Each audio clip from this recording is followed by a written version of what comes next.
afternoon.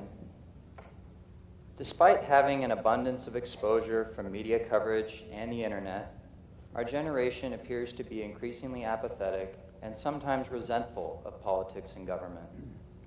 Bitterness, lack of ethics, antagonism, intangibility of results. For many, these are synonymous with politics in this day and age.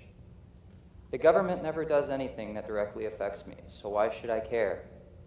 My vote doesn't mean anything.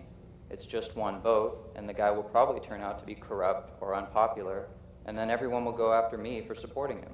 Why should I bother? For me, I used to treat politics like sports. I had my team, and it was pitted against the other team, and I either won or lost. I suppose this continued, mostly subconsciously, throughout my life and really didn't change until this break, when I interned with a law firm in California. I learned then how to appreciate the legal process, even when the facts and the results are completely contradictory to my beliefs. I hope that by sharing this story of how I overcame adversity in the legal system will inspire and motivate you to become enthusiastic participants in the democratic process. When I entered the 17th floor of the Newport Beach skyscraper in November, I thought I would be working on some big company's breach of contract appeal, organizing court briefs, and maybe visiting with junior attorneys on the case. I enjoyed civil litigation and appellate work, but I really wanted to stay away from criminal law. As fate would have it, there was a shortage of staff on a criminal pro bono case, and I was asked if I wanted to participate. Eager to look good for participating on a community service case and anxious to be a part of an active litigation, I said yes. I found out rather quickly that not only was this not a glamorous, high-profile corporate case, but I would be defending a client who'd pled guilty to numerous federal crimes, including multiple counts of murder and rape. The appeal was set to be decided soon, and if we failed, execution would immediately follow.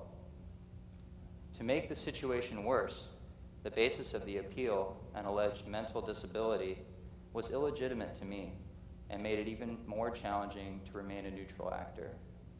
Nevertheless, the team gave me full access to case materials, and after learning about all the issues and the information, I went home deeply disturbed and very overwhelmed by my dilemma. On one side, it is the responsibility of every attorney to ensure that fair and adequate due process is provided, no matter how grotesque the facts. But on the other side, I felt that I would be doing a disservice to the victims, my beliefs, and Christian Science if I followed through with this case. I needed to find my source of inspiration and strength to continue my work even when I'm being pushed so far beyond my comfort zone. Two ideas helped me see the truth about my situation. The first came from a Mrs. Eddy quotation that we are all familiar with. To those leaning on the sustaining infinite, today is big with blessings. I realized the necessity of leaning on God and not trying to go at it alone. In the legal profession, confidentiality is a major priority, so outside the firm, I had no outlets for discussing my concerns. I knew that turning to God for strength during those long days and sometimes nights, as well as courage to move forward, even when every personal attitude towards the subject matter told me to go back, was my only option. In the end, the blessing was to be free of anxiety and repulsion, able to serve the client objectively. And this blessing was confirmed on the next day of work and stayed with me for the remainder of my time with the firm. It gave me an opportunity not only to participate on the case, but I was given an unusual level of responsibility, and I was satisfied and at peace. The second idea came during my internship when I had the opportunity and the privilege to meet with former Secretary of State Warren Christopher. I asked him where his source of inspiration and motivation came from, and he referred to his clerkship with Supreme Court Justice William O. Douglas, who told him, quote, "Get out into the stream of history and don't look back." Mr. Christopher said that no matter what the case or the election, his purpose was to be involved, no matter what the outcome, and not let history be written without him.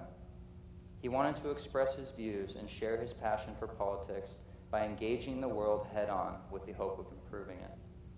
Mr. Christopher, as a servant of the law and politics, embodies true altruism, and his lessons can be applied universally.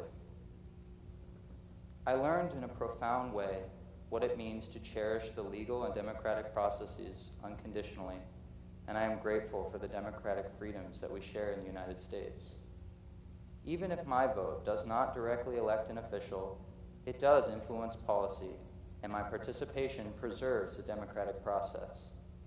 And even if my candidate turns out to be corrupt and goes to jail, or is just unpopular, I can overcome my feelings of betrayal and fear of attack by leaning on God and trusting that His infinite power of truth, life, and love will bless me, bless us all, and enable us to do exactly what Justice Douglas recommended to Mr. Christopher: get out into the stream of history. Pray for our government and the men and women who serve in it. Pray for the world and for an end to war and conflict. And above all else, participate freely in the unfoldment of mankind. Lean on the sustaining infinite, and don't be afraid of a little adversity. Principians, let's make the difference in 2008 and write our own history with an eye towards progress. After all, we are the judge and the jury in the evolution of humanity.